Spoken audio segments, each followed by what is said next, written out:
अस्सलाम वालेकुम। जीत की सोच में खुशामदीद। मैं हूं आपका मेज़बान लुकमान अली। पाकिस्तान सुपर लीग जारी है और पाकिस्तान सुपर लीग के तगड़े मुकाबले जारी हैं और आज भी एक बड़ा मुकाबला हुआ है और यह मुकाबला मुल्तान सुल्तान्स वर्सेस कोयटा ग्लैडिएटर्स। मुल्तान सुल्तान्स ने कोयटा ग्लैडिएटर्स को शिकस्त से दो चार कर दिया है। कोयटा ग्लैडिएटर्स ने पहले खेलते हुए 166 रन बनाए और 167 रन का हदफ दिया और ये टारगेट हासिल किया सिर्फ 4 विकेटों के नुकसान पर मुल्तान सुल्तान्स ने। और क्या कमाल की बैटिंग की मुल्तान सुल्तान्स के ओपनर्स ने। जब ओपनर्स की बात करते हैं तो उनके पास इनफॉर्म बैटर साबिदा फरहान मौजूद हैं जो हर मैच में रन्स कर रहे हैं। उसके साथ साथ एक्सपीरियंस प्लेयर दुनिया क्रिकेट का एक बड़ा नाम स्टीव स्मिथ, वो भी अच्छे रन्स कर रहे हैं। आज उन्होंने 35 बॉल पर 53 रन किए जबकि साबिदा फरहान ने 14 बॉल पर 32 रन किए। आते ही कोयटा ग्लैडिएटर्स के बॉलर्स पर ताबड़तोड़ हमले किए, लाठी चार्ज किया और शानदार बैटिंग, शानदार पार्टनरशिप, शानदार आगाज, शानदार पावर प्ले के इस्तेमाल के बायस इस टारगेट को आज मुल्तान सुल्तान्स ने बहुत ही आसानी के साथ हासिल कर लिया और कोयटा ग्लैडिएटर्स के बॉलर्स को लग रहा था कि शायद उनके लिए ये टारगेट और इसका दिफा करना मुश्किल हो जाएगा। इसी तरह से अगर बात की जाए बॉलर्स की तो बॉलर्स में अरफात मिन्हास ने आज कमाल की बॉलिंग की है और अरफात ने 4 ओवर्स में 14 रन देकर 2 विकेटें हासिल की हैं। ये वही अरफात मिन्हास हैं जिनको पाकिस्तान की कैप मिल चुकी है, लेकिन दूसरी जानिब उनके भाई समीर मिन्हास भी बैटिंग में अच्छा परफॉर्म कर रहे हैं। फैसल अकरम ने आज 3 ओवर्स में 31 रन दिए, कोई विकेट हासिल नहीं की, लेकिन सबसे अहम बात यही है कि अरफात मिन्हास ने बॉलिंग बहुत अच्छी की, यानी कि 4 ओवर्स में 14 रन देकर 2 विकेटें हासिल की। इस मैच पर मजमूई तौर पर बात करेंगे, पाकिस्तान सुपर लीग पर मजमूई तौर पर बात करेंगे और कुछ कल के होने वाले मुकाबले के हवाले से भी बात करेंगे। हमारे साथ मौजूद हैं साबिक first class cricket Hammad Siddiqui साहब। हमाद साहब बहुत बहुत शुक्रिया, आपने हमारे लिए वक्त निकाला। और क्रिकेट एक्सपर्ट अहमद कुरैशी भी कुछ ही देर में हमारे साथ मौजूद होंगे, बल्कि अहमद हमारे साथ हमें ज्वाइन कर चुके हैं। अहमद बहुत बहुत शुक्रिया आपका भी। हमाद सिद्दीकी साहब आपसे आगाज करूंगा। कोयटा ग्लैडिएटर्स को शिकस्त का सामना करना पड़ा मुल्तान सुल्तान्स के हाथों। सर क्या टारगेट कम था इसलिए आसानी से हदफ हासिल कर लिया, यानी कि कोयटा की बैटिंग बड़ा टारगेट नहीं दे सकी जिसकी वजह से उनके बॉलर्स इसका दिफा नहीं कर पाए, या कोई और वजूहात थी शिकस्त की? थैंक यू, बहुत बहुत शुक्रिया लुकमान। देखें सबसे बड़ी बात टारगेट, बाकी अब जब से 200 से नीचे टारगेट होता है, आजकल जो क्रिकेट खेली जा रही है वो टीम कंफर्टेबल होती है चेस करते हुए। और हमने देख लिया कि उसके बाद अगर मुल्तान सुल्तान का स्टार्ट देखा जाए तो क्या जबरदस्त स्टार्ट है स्टीवन स्मिथ और पाकिस्तान के साहिबजादा फरहान। दोनों मैं कहूँगा कि बहुत अच्छा कॉम्बो है। एक T20 वर्ल्ड कप के हाईएस्ट स्कोरर, बहुत पर्पल पैच में आ रहे हैं, सबलाइन फॉर्म है साहिबजादा फरहान की। लेकिन आइसिंग ऑन द केक उनके साथ ये है कि उनके साथ स्टीवन स्मिथ हैं जो एक्सपीरियंस है, वो खुद भी तेज खेल रहे हैं और साहिबजादा फरहान को कूल और काम कर रहे हैं और एक अच्छा स्टार्ट ऑलमोस्ट मैं कहता हूँ मैच जीतकर वो पार्टनरशिप अगर जब भी ब्रेक होती है वो मैच सील कर चुके होते हैं। 70 रन की पार्टनरशिप उन्होंने 5 ओवर में करके दी, मैच वहीं पे सील कर दिया था 167 अगर आपने चेज करना हो। लेकिन यहाँ पे नवाज को मैन ऑफ द मैच दिया गया। मेरे ख्याल से अरफात मिन्हास की ज्यादा अच्छी बॉलिंग थी। 4 ओवर में अगर 14 रन देकर 2 विकेट हासिल किए हैं तो बहुत अच्छी बॉलिंग। बेशक नवाज ने 30 रन देकर 3 ली, लेकिन वो 3 विकेटों की वजह से उसको दे दिया गया। मेरे ख्याल से अरफात मिन्हास को मिलना ज्यादा बेहतर था। और ओवरऑल परफॉर्मेंस देखे जाए मुल्तान सुल्तान की तो आपको नजर आता है टीम हर डिपार्टमेंट में, बैटिंग, बॉलिंग, फील्डिंग, बैटिंग में अगर बात की जाए तो पार्टनरशिप, बॉलिंग में बॉलिंग इन टेंडम, प्रेशर नहीं रिलीज होने देते बॉलर दोनों एंड से। या तो ना एक एंड से अच्छा बॉल कर रहा हो, दूसरा बॉलर वीक बॉल करे तो आप नहीं उससे। उन्होंने देखा कि पीटर सिडल और साथ साथ फास्ट बॉलर से बॉल करवाया इस्माइल से, लेकिन जहां देखा कि स्पिनर को ज्यादा असिस्टेंस मिल रही है तो 4 स्पिनर्स थे उनकी आर्मरी में। एस्टन टर्नर खुद थे, फैसल अकरम थे, अरफात मिन्हास और नवाज। इन चारों ने मैच को सील कर दिया था स्पिन बॉलिंग के अगेंस्ट। 166 एक बहुत इजी टोटल था जो कि मुल्तान सुल्तान को टारगेट मिला और फिर प्लेटफॉर्म उस पार्टनरशिप का की हम बात करें। सही हो गया। अहमद, मुल्तान सुल्तान्स के हाथों कोयटा ग्लैडिएटर्स को शिकस्त का सामना करना पड़ा है। आपके ख्याल में, जैसे मैंने हमाद सिद्दीकी साहब के सामने ये सवाल रखा कि क्या टारगेट बहुत कम था, यानी कि 167 रन बनाए और 166 रन्स बनाए और 167 का टारगेट था, जहां पर काफ़ी ज़्यादा रन्स हो रहे हैं इन पिचेस पर, तो यहां पर ये थोड़े कम रन्स थे इसलिए शिकस्त का सामना करना पड़ा, या टीम ही कमज़ोर है? आपको लगता है कि मुल्तान सुल्तान्स के पास इन फॉर्म बैटर हैं जैसे स्मिथ हैं, फिर इसी तरह से फरहान है, तो अगर ज़्यादा टारगेट होता तो भी वो जीत जाते? देखें लुकमान, मैंने तो कल ये बात की थी कि लाहौर की हार की भी जो भड़ास है वो मुल्तान की टीम कोयटा की टीम पे निकालेगी और वही हुआ है आज। क्वेटा और मुल्तान का अगर हम कंपैरिजन करें तो बैटिंग में बहुत ज़्यादा डेप्थ है मुल्तान की। उसके साथ-साथ उनकी बॉलिंग भी अच्छी और तगड़ी है, ख़ास तौर पे अगर हम स्पिनर्स की बात करें, जबकि दूसरी तरफ क्वेटा की टीम ज़्यादा रिलाय कर रही होती है अबरार अहमद पे, और अबरार अहमद को भी आज अच्छी खासी मार पड़ी। इसमें तो कोई शक नहीं है कि जो मुल्तान की स्ट्रेंथ है वो इस वक़्त बैटिंग है, और इस पूरे पीएसएल में अगर आप देखें तो मेरा नहीं ख्याल कि इतना ज़बरदस्त कॉम्बिनेशन बैटिंग का किसी और टीम का हो सकता है जितना मुल्तान का है। और मैं तो ऑलरेडी कह चुका हूँ कि मुल्तान सुल्तान जो है वो पीएसएल अगर नहीं जीतेगी ये वाला एडिशन, तो मुझे बड़ा ही हैरत होगी कि क्यों मुल्तान सुल्तान नहीं जीती। अदरवाइज़ सबसे स्ट्रॉन्ग कंटेंडर है। और जिस तरह से आई थिंक कि स्टार्ट दिया था साहबज़ादा फरहान ने और स्मिथ ने, गो के साहबज़ादा फरहान कोई ज़्यादा लंबा नहीं चला सके अपनी इस इनिंग्स को, और अल-जज़ारी बॉल पे उन्होंने शॉट खड़ी कर दी और आउट हो गए।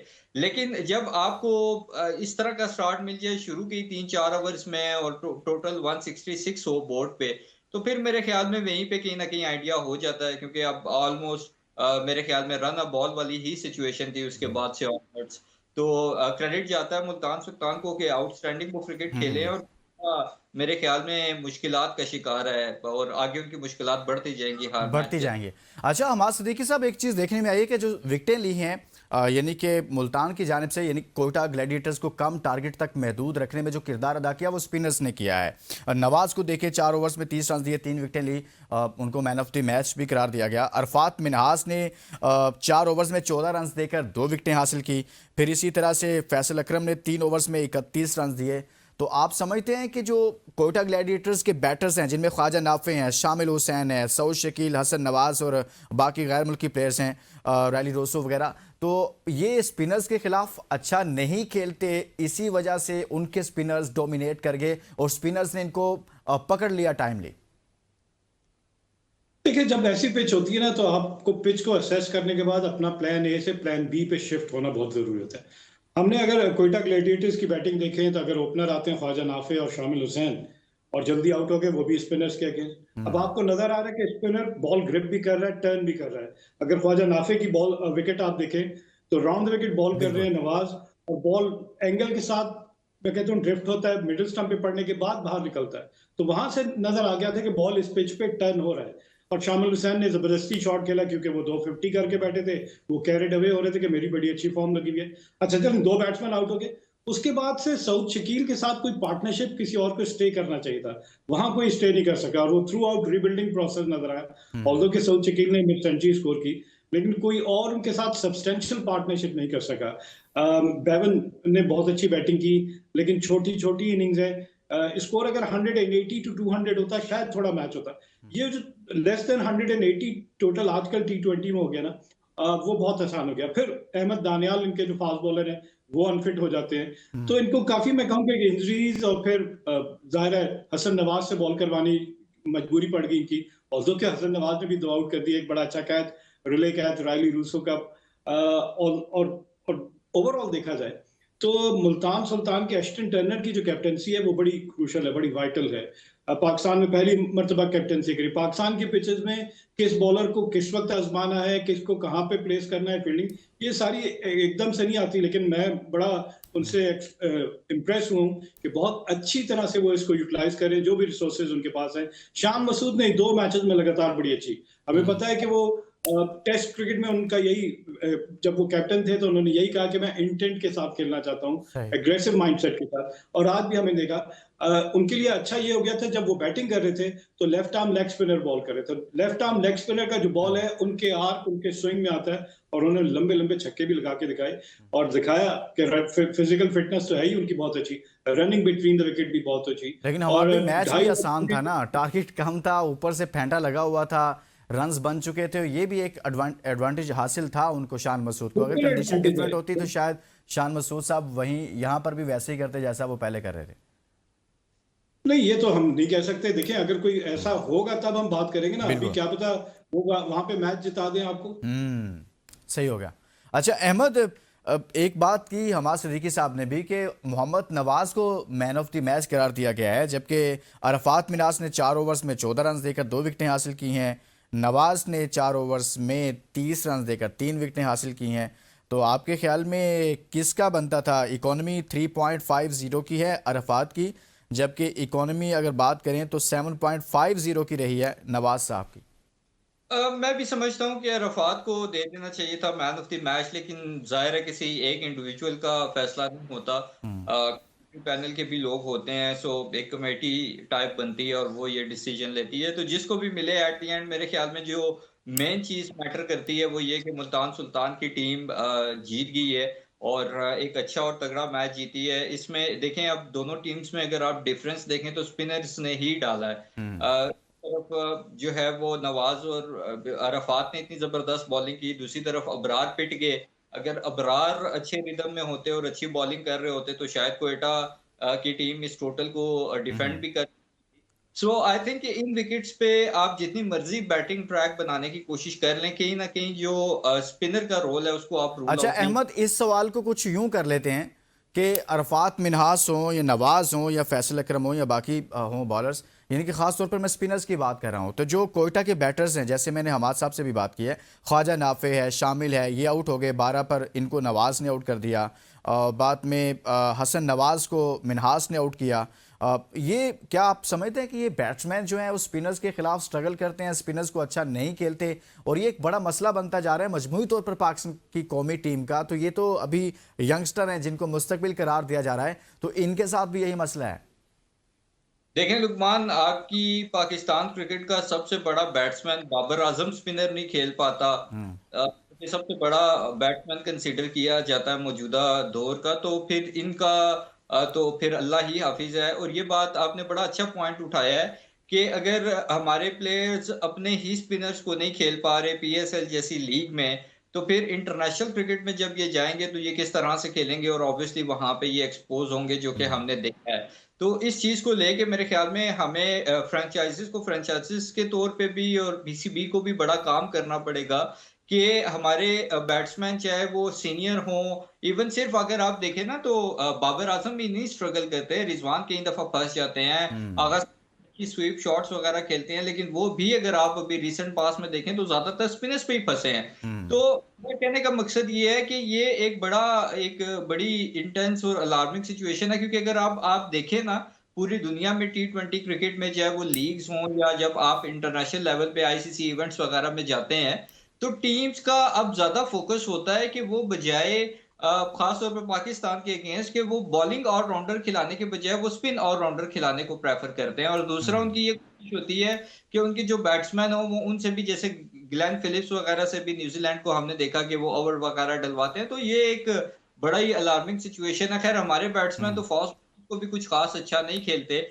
लेकिन इन यंगस्टर्स को, चाहे वो ख्वाजा नाफे हैं, चाहे वो शुमाइल हुसैन है या बाकी यंगस्टर्स हैं, इनके लिए मेरे ख्याल में ये प्लेटफॉर्म एक आइडियल प्लेटफॉर्म है। अगर ये पाकिस्तान के लिए खेलना चाहते हैं या लंबे रन में खेलना चाहते हैं तो यहाँ पे इनको परफॉर्म करना पड़ेगा।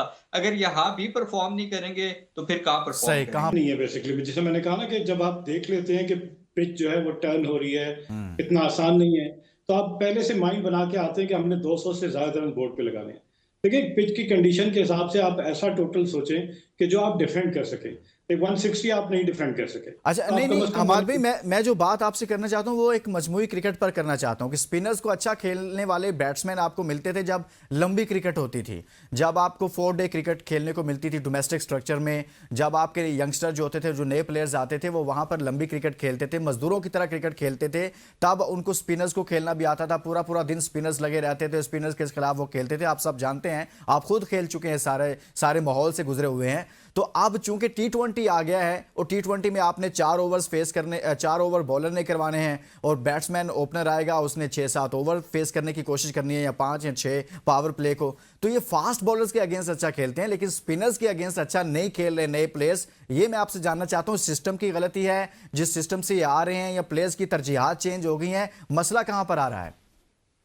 अच्छा, मैं यही इसी तरफ आ रहा था, आपने खुद ही वजाहत कर दी। जी जी। देखिए मैं जिस पॉइंट को रेज कर रहा हूँ ना कि बैट्समैन जब खेल रहा होता है और उसे नजर आता है कि कंडीशन जो है वो स्पिनर्स को सूट कर रही है, तो आपको फौरन प्लान बी पे स्विच करना है। ओपनर जो है उनकी ये जिम्मेदारी नहीं कि वो सिर्फ फास्ट बॉलर को खेलें, मिडिल ऑर्डर की पे भी आएंगे अभी, लेकिन ओपनर अगर प्लेटफॉर्म सेट कर देगा, जरूरी नहीं कि स्टीवन स्मिथ और साहबजादा फरहान की तरह 5 ओवर में 70 आप कर दें, आप 6 में 50 भी कर दें, और विकेट्स इन हैंड रखें, तब मिडिल ऑर्डर पे जो आ रहा होगा उसके पास ये होता है कि हाँ, आपके पास ये नहीं है कि आपको रीबिल्डिंग आपको करनी है, आपकी 4 विकेटें गिर गई और आप ये सोच रहे हैं कि 20 ओवर सर्वाइव करेंगे कि नहीं।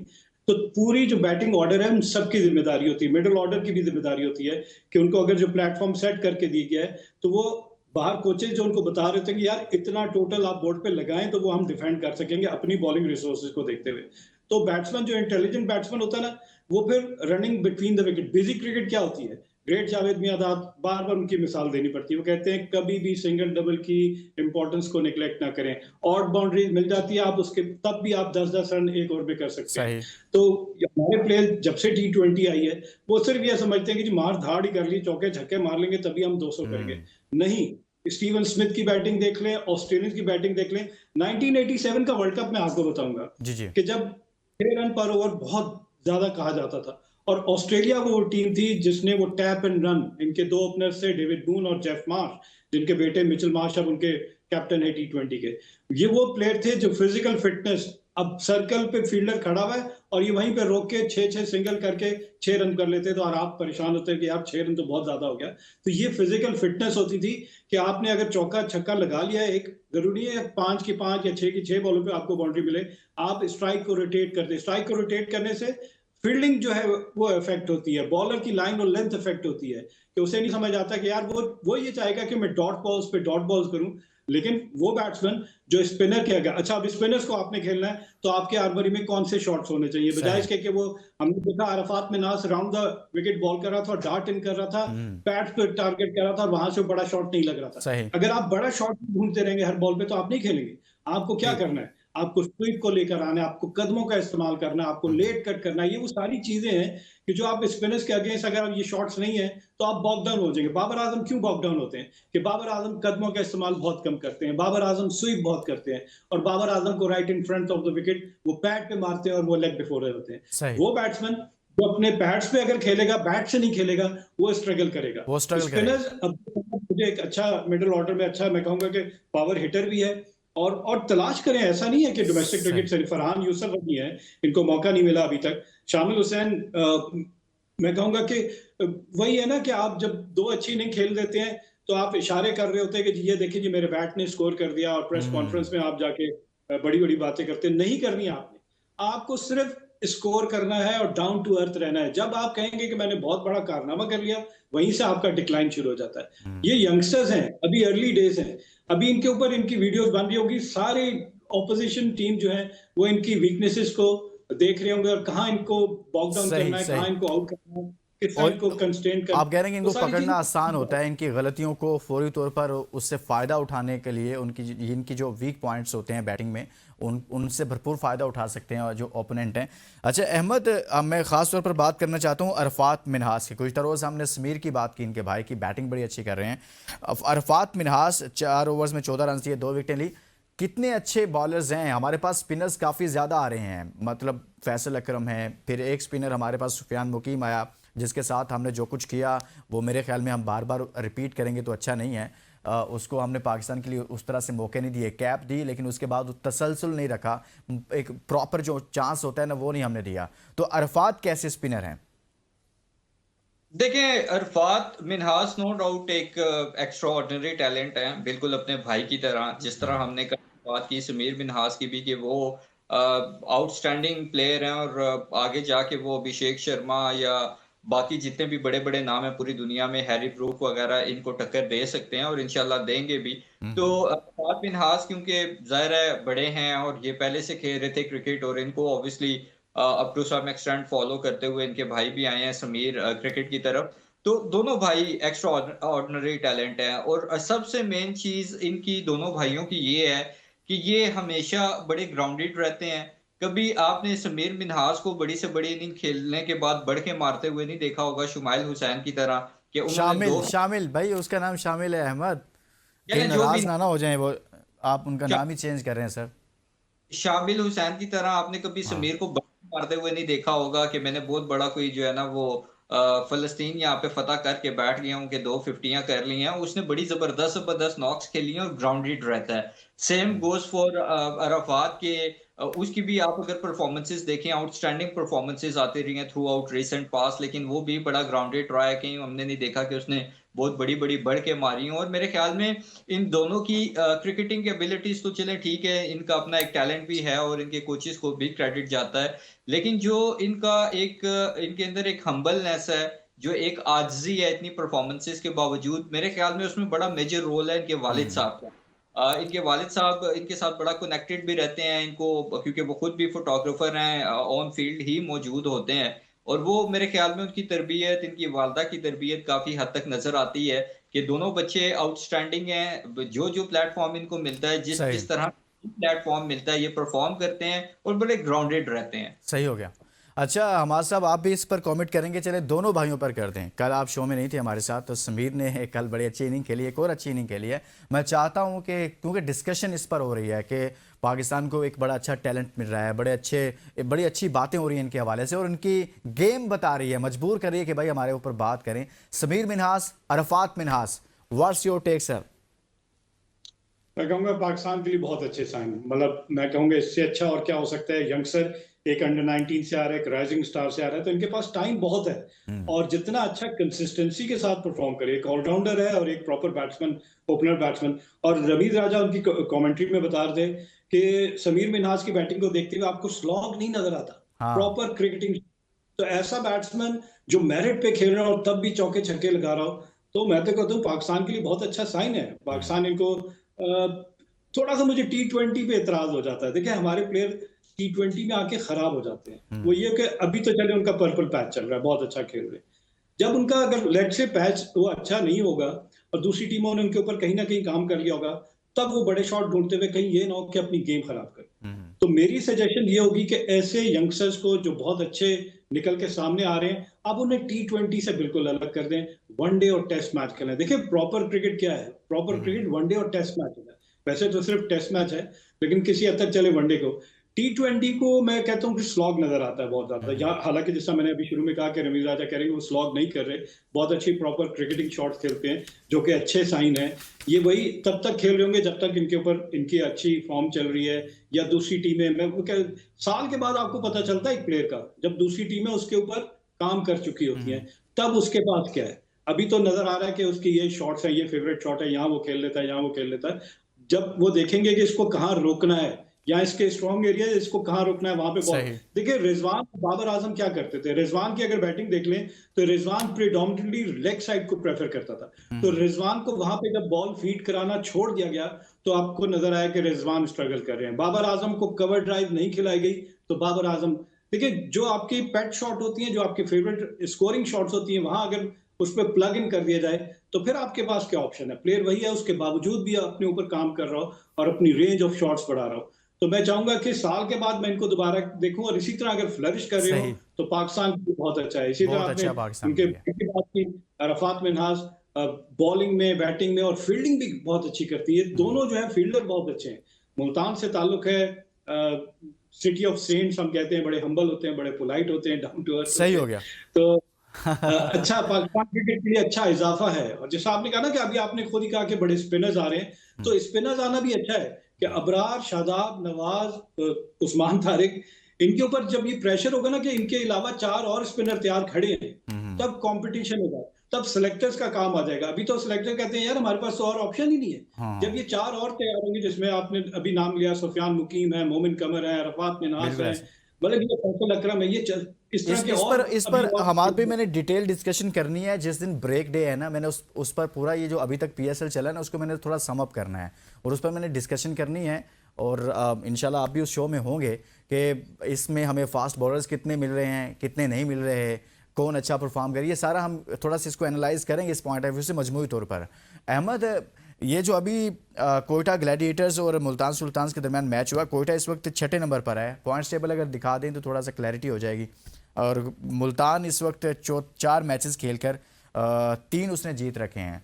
और जब पॉइंट्स टेबल की भी है तो 6ठे नंबर पर 4 मैचेस के साथ 1 मैच जीतना कोयटा का। क्या चल रहा है कोयटा ग्लैडिएटर्स के साथ के पॉइंट्स टेबल पर 6ठे नंबर पर, उसके नीचे तो फिर 7वें 8वें पर आपको पता ही है किन का मुकाबला चल रहा है। रावलपिंडी और हैदराबाद का चल रहा है कि किसने नीचे से पहले नंबर पर आना है। तो साथ में कोयटा भी साथ साथ ही है सर, कोई ज्यादा फासला नहीं है, ज्यादा दूर नहीं है। इनके साथ क्या बेसिक इशू आ रहा है? अच्छा, पिंडी और हैदराबाद का तो ये है कि वो फर्स्ट टाइम पीएसएल में उनकी प्रेजेंस है, और कोयटा की टीम का 11वां साल है, और कोयटा की टीम एक दफा लेकिन चैंपियन भी। मुझे तो उनकी क्रिकेट को देख के लग रहा है कि जैसे सारे पहली बार क्रिकेट खेल रहे हैं। टीम तो पहली बार बनी है, लेकिन लग ऐसे रहा है जैसे वो क्रिकेट भी पहली बार खेल रहे हैं। देखें, अनफॉर्चुनेट है, क्योंकि अगर आप कॉम्बिनेशन भी देखें तो ज्यादा बुरा नहीं है। कोयटा का सरफराज है, ये शुरू से इनके साथ एसोसिएटेड रहे, वो मैनेजमेंट के रोल में हैं। फिर मेरे ख्याल में सऊद शकील को उन्होंने कप्तान लगाया है, जो कि पाकिस्तानी लोकल बॉय हैं, बजाय इसके कि किसी फॉरेनर की तरफ जाते। कॉम्बिनेशन भी अच्छा है। अब आपके पास ख्वाजा नाफे, शमाइल, शामिल, उसके अलावा हसन नवाज। अब देखें, बात सारी ये आ जाती है कि इन सबको रिस्पॉन्सिबिलिटी लेनी पड़ेगी, इन सबको अपने लिए भी खेलना पड़ेगा और अपनी फ्रेंचाइज के लिए भी खेलना पड़ेगा।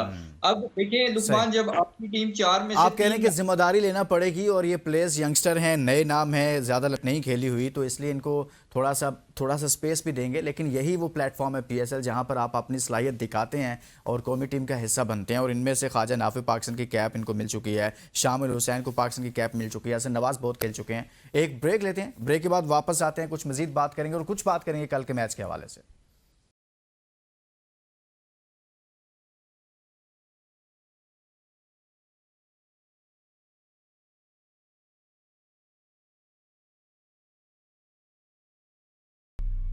Welcome back.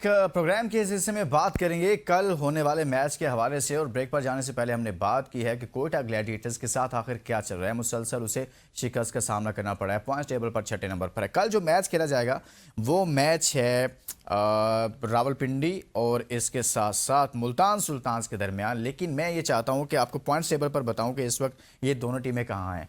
मुल्तान सुल्तान्स इस वक्त टॉप पर है, 4 मैचेस खेले हैं। एक बार फिर दिखा दें यार पॉइंट्स टेबल। 4 मैचेस खेले हैं, 3 जीते हुए हैं और 1 मैच में इनको शिकस्त का सामना। पॉइंट्स टेबल पर 6 पॉइंट्स के साथ ये सबसे टॉप पर हैं, लीड कर रहे हैं पाकिस्तान सुपर लीग 2026 में मुल्तान सुल्तान्स। अब साथ में रावलपिंडी के साथ मैच है, और पिंडी है इस वक्त 7वें नंबर पर, यानी कि हैदराबाद से ऊपर है, नीचे से दूसरे नंबर पर है। नई टीम है, बार बार कहा जा रहा है नई टीम है, इसलिए ऐसा हो रहा है। और जी अहमद कुरैशी साहब बताएं सर, ये कल जो मैच होने जा रहा है आपके ख्याल में, एक तो नंबर 1 टीम है, दूसरी जो है वो 6ठे नंबर की टीम है, तो कोई मुकाबला होगा या वन साइडेड मैच हो जाएगा? सॉरी, मुझे आपकी आवाज कट रही थी, दोबारा जरा बोल दें। अच्छा अहमद, मैं ये जानना चाहता हूँ कल जो मैच हो रहा है वो मुल्तान सुल्तान्स और रावलपिंडी के दरमियान है, तो आपके ख्याल में रावलपिंडी इस वक्त 7वें नंबर पर है पॉइंट्स टेबल पर, मुल्तान सुल्तान्स पहले नंबर पर है, तो दोनों टीमों में आपको मुकाबला नजर आएगा या फिर कल भी वन साइडेड मैच होने जा रहा है? मेरे ख्याल में कल भी वन साइडेड मैच ही होगा। उसकी वजह यह है कि आप अगर मुल्तान सुल्तान की बैटिंग स्ट्रेंथ को देखें और दूसरी तरफ अगर आप पिंडी की बॉलिंग को देखें, पर्टिकुलरली उनकी फास्ट बॉलिंग को, तो दूर दूर तक कोई कंपैरिजन नहीं बनता। और इस तरह की विकेट्स पे हमने पहले भी बात की है कि अगर आप 250-250 रन भी स्कोर करेंगे, 250-250 का टारगेट भी देंगे, अगर आपकी बॉलिंग पूरी नहीं है या अगर आपकी bowling up to the mark नहीं है, तो वो 250 रन भी इवेंचुअली चेज हो जाएंगे। सो आई थिंक कि पिंडी की टीम ने तो इस बात को बिल्कुल ठीक साबित भी किया है, जब पेशावर जल्मी के अगेंस्ट भी उन्होंने 200 प्लस रन बोर्ड पे लगाए, और बाद में मोहम्मद आमिर और नसीम शाह की बॉलिंग में मेहरबानियों की वजह से आराम सुकून से जल्मी ने तकरीबन चेस कर लिया और वो मैच जीत गए। तो मुझे ये लगता है कि जो बॉलिंग है वो काफी हद तक अफेक्ट करेगी। फिर वो कहीं ना कहीं जब ज्यादा फ्रस्ट्रेटेड होते हैं तो ऐसा लगता है डैरल मिचेल की बॉलिंग पे डिपेंडेंट होना शुरू हो गए हैं। और अगर आपने डैरल मिचेल की बॉलिंग पे डिपेंडेंट होना है तो फिर मेरे ख्याल में आपका अल्लाह ही हाफिज है। बैटिंग में भी अगर आप देखें, रिजवान कुछ कर नहीं रहे, यासिर खान भी बैटिंग में भी डैरल मिचेल ही कुछ कर रहे हैं भाई साहब। मैं वही बात कर रहा हूँ ना कि देखिए, आप सबसे ज्यादा आप एक्सपेक्ट उस बंदे से करते हैं कि जो आपका लोकल प्लेयर हो, जो कप्तान भी हो और जो बड़ा सीनियर प्लेयर भी हो। रिजवान के बारे में कल भी यही बात की थी कि उन्होंने उस वक्त तो गुस्से में आके कहा कि भाई मैं कॉन्ट्रैक्ट साइन नहीं करता, आपने मुझे कैसे T20 टीम से बाहर किया है और आपने मुझे वनडे की कप्तानी से कैसे हटाया है। तो भाईजान, आप फिर अपनी परफॉर्मेंस से जस्टिफाई करें ना कि आपका उस वक्त का जो स्टांस था वो बिल्कुल ठीक था, परफॉर्मेंस तो आपकी कुछ और कहती है। परफॉर्मेंस अगर आपकी देखी जाए तो मेरे ख्याल में आपको तो शायद किसी फ्रेंचाइज को पिक भी नहीं करना चाहिए था, जो आपके हालात हैं। फिर बॉलर को भी अगर मार पड़ रही होती है, देखें आपको प्रॉपर कम्युनिकेट करना पड़ता है। रिजवान कप्तानी में भी वो रिजवान नहीं नजर आ रहे कि अगर बॉलर को एक छक्का पाट जाता था दौड़ के उसके पास चले जाते थे, उसको समझाते थे, या प्लेसमेंट्स वगैरह में वो उतने एनर्जेटिक होते थे, वो चीज नजर नहीं आ रही। तो मेरे ख्याल में जब आपके कप्तान के ही शोल्डर डाउन हो, दूसरी तरफ अगर हम एस्टन टर्नर की बात करते हैं तो उसकी अगर आप कप्तानी देखें, वो बड़ी जबरदस्त है। और एक एक बड़ा इंपॉर्टेंट पॉइंट है जो हमें भूलना नहीं चाहिए कि जब ड्राफ्टिंग का ये प्रोसेस हो रहा था, हैदराबाद की टीम के साथ मेरा नहीं ख्याल कि मार्नस लबुशेन इन्वॉल्व थे या डेविड वार्नर उस तरह से ड्यूरिंग ड्राफ्टिंग इन्वॉल्व थे, लेकिन एशन टर्नर काफी हद तक इन्वॉल्व थे ड्राफ्टिंग प्रोसेस में। सो यानी जो भी टीम बनी है वो उनके कंसेंट से बनी है, और टीम फॉर्मेशन क्योंकि उनके सामने हुई है, इस वजह से उन्हें हर प्लेयर का अंदाजा है कि किस प्लेयर को हमने कहाँ पे यूटिलाइज करना है और किस प्लेयर को हमने क्या रोल देना है। सो आई थिंक कि वो जिस तरीके से जेल इन हुए हैं एज अ कैप्टन इस फ्रेंचाइज के साथ, और पूरी टीम को जिस यूनिटी के साथ लेके चल रहे हैं, सबसे इंपॉर्टेंट चीज है कि एज अ कैप्टन उनको पता है कि मैंने अपने प्लेयर से परफॉर्मेंसेस कैसे निकालनी है, और वो उनकी जो कप्तानी है या ओवरऑल टीम कॉम्बिनेशन है या जो भी है, उसका रिजल्ट भी आपके सामने है कि वो भी इस वक्त नंबर 1 पे हैं। जी ठीक हो गया अहमद कुरैशी साहब। अच्छा, हमाद साहब की तरफ जाऊंगा, लेकिन उससे पहले मैं चाहता हूं कि दोनों टीमों में थोड़ा सा आपको दिखाऊं कि कौन ज़्यादा विकेटें ले चुका है इस टूर्नामेंट में, कौन ज़्यादा रन्स कर सका है। दिखाएं जी रन्स हैं पहले कि टैरुल मिचेल रावलपिंडी की तरफ से 3 मैचेस 107 रन्स हैं, और साथ में उनके 35 की एवरेज है, 150 कर रखी है। साबजा फरहान जो बेहतरीन बैट्समैन है इस टूर्नामेंट में, अच्छे रन्स कर रहे हैं, 4 मैचेस में 164 रन्स हैं, एवरेज उनकी 54 की है। बॉलिंग की बात करें तो बॉलिंग में मोहम्मद आमिर रावलपिंडी की तरफ से 3 मैचेस में 3 विकेटें हैं। कल जो लास्ट मैच इनका हुआ था उसमें इन्होंने अच्छी बॉलिंग की है। बज़ाहिर अभी इससे पहले वाला मैचेस में मोहम्मद आमिर की वो बॉलिंग नजर नहीं आई जो उनसे तवक्कुआत की जा रही हैं। तो सिर्फ यानी कि 3 मैचेस में 3 विकेट्स, वो भी पीएसएल में, मोहम्मद आमिर को सोचना चाहिए इस बारे में।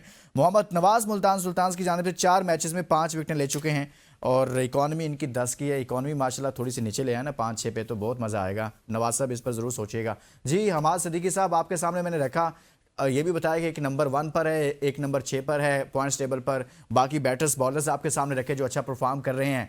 क्या यकतरफा मैच होगा या फिर मुकाबला नजर आएगा? देखिए, अब तक की परफॉर्मेंस देखी जाए तो मुल्तान को मैं हाईली रेट करता हूँ, मतलब उनकी परफॉर्मेंस नजर आ रही है, टीम जेन्युइन हुई है। रावलपिंडी की अगर बात की जाए, कैप्टनसी का इशू नजर आ रहा है। हाँ। अगर रिजवान की कैप्टनसी देखी जाए, आखिरी 18 मैचेस में जो उन्होंने पाकिस्तान सुपर लीग में कैप्टनसी की है, 17 में उन्हें शिकस्त हुई है। तो ऐसा कैप्टन जो 17 मैचेस 18 में से सिर्फ एक मैच जीता है, तो वो कैसे बाकी मैचेस जितवा सकता है? तो टीम नहीं नजर आ रही उनको उनसे कुछ सीखते हुए या उनकी सुनते हुए। मोहम्मद आमिर की बॉलिंग की परफॉर्मेंस की बात की जाए, पिछले मैच में अच्छी बॉलिंग की, 3 ओवर में 18 रन दिए, तो 6 की औसत से T20 में बहुत अच्छी, और 1 विकेट भी हासिल की। नसीम शाह के अनफिट होने के बाद उनकी बॉलिंग को थोड़ा डेंट हुआ। हाँ, बैटिंग की जब बात की जाए तो रिजवान टॉप ऑर्डर में आ रहे हैं। जैसे हम, आपको याद होगा इस्लामाबाद यूनाइटेड की हम बात कर रहे थे कि Shadab Khan as a leg spinner या एज ए बैट्समैन हमें बता दें कि किस तरह वो टीम में इन हुए में, तो ना उनकी बॉलिंग नजर आ रही थी, ना फिर उन्होंने इंप्रूव किया, बॉलिंग और बैटिंग दोनों में कंट्रीब्यूट किया और मैच विनिंग परफॉर्मेंस दी। यहाँ रिजवान की कैप्टेंसी और साथ साथ उनकी जो बैटिंग है, क्योंकि टॉप ऑर्डर में बैटिंग कर रहे हैं, अगर वो प्लेटफॉर्म अच्छा सेट करके नहीं देंगे, और वो भी कंसिस्टेंसी के साथ, एक मैच में करने के बाद 3 मैच में अगर उनका गैप आ जाएगा तो मुश्किल हो जाएगा। और रिजवान का इशू वही नजर आ रहा है कि सही हो जैसा गया। T20 world cup Babar Azam से कहा जाता, अब बाबर आजम वो करना चाह रहे हैं जो वो नहीं है, पावर हिटर नहीं है बाबर आजम, सही और है। रिजवान से अभी फॉर्म नहीं है, चले, बहुत अरसे से फॉर्म, बिग बैश लीग खेलने गए थे, जो वहां पे नहीं भी है वो फॉर्म नहीं। करने की कोशिश कर रहे हैं और पहले वाला भी भूल जाते हैं। अहमद, लास्ट कमेंट आपसे चाहूंगा, मेरे पास टाइम कम है। आपके ख्याल में रावलपिंडी का रिजवान को कैप्टन बनाना गलत फैसला है या गलत फैसला साबित हो रहा है? बिल्कुल गलत फैसला साबित हो रहा है, और वो उनकी परफॉर्मेंसेस से नजर आ रहा है कि आपकी टीम अगर एक भी मैच नहीं जीत पा रही इतने बड़े बड़े नाम होने के बावजूद। देखें, एक बड़ी मशहूर सेइंग है कि अगर आप गीदड़ों की फौज का सरदार शेर को लगाएंगे तो वो जीत जाएगी, बजाय इसके कि आप शेरों की फौज का सरदार गीदड़ को लगा देंगे। तो मेरे ख्याल में रिजवान इस एग्जाम्पल को बिल्कुल सही साबित कर रहे हैं कि उनके पास जो बड़े से बड़े नाम है वो शेर तो हैं, लेकिन रिजवान साहब की अपनी परफॉर्मेंस और अपनी कैप्टनसी जो है वो बिल्कुल एक गीदड़ की तरह ही है। सही हो गया, यानी कि आप कह रहे हैं कि उनकी अपनी परफॉर्मेंस भी ठीक नहीं है। लास्ट कमेंट कर दें सिर्फ सिंपल, सर मुल्तान जीतेगा या रावलपिंडी? मुल्तान। मुल्तान, मुल्तान, मुल्तान। जी हमाद सिद्दीकी साहब। जी हाँ, बिल्कुल मुल्तान वाज़े विनर नजर आ रहा है, सर लेकिन पिंडी में क्रिकेट है बैठ के कुछ आप मुल्तान, ये तो मेरे ख्याल में थोड़ा सा मुनासिब नहीं है अहमद और हमासा। नहीं देखिए बात ये है कि इस टीम क्रिकेट की है, आप जहाँ पे भी बैठे हो, हाँ क्रिकेट है, जो अच्छा खेल रहा है ऑब्वियसली वही जीतेगा, और जो टीम मैच ही ना जीत पा रही है तो उसको मैं कैसे उसको हाईली रेट। हाँ, क्रिकेट में फॉर्चून एकदम से चेंज हो सकते हैं, सही। कोई एक ऐसी परफॉर्मेंस आ सकती है जो उनके फॉर्चून को मैंने चेंज लाइटर कर दे। नोट पर कहा था। बहुत बहुत शुक्रिया हमाद सिद्दीकी साहब आपका, और बहुत शुक्रिया अहमद कुरैशी साहब आपका। आज के शो में हमने बात की है आज के होने वाले मैच के हवाले से, जिसमें मुल्तान सुल्तान्स ने कामयाबी समेटी है कोयटा ग्लैडिएटर्स के अगेंस्ट, और कल फिर मुल्तान का मैच है रावलपिंडी के साथ। और रावलपिंडी नई टीम है, मुसलसल शिकस्त से दो चार है, अभी तक कोई मैच नहीं जीत पाई। तो देखते हैं कि रावलपिंडी कोई आउट ऑफ बॉक्स परफॉर्मेंस देती है या नहीं। इजाज़त दीजिए, अपना बहुत सारा ख्याल रखिए, अल्लाह हाफ़िज़।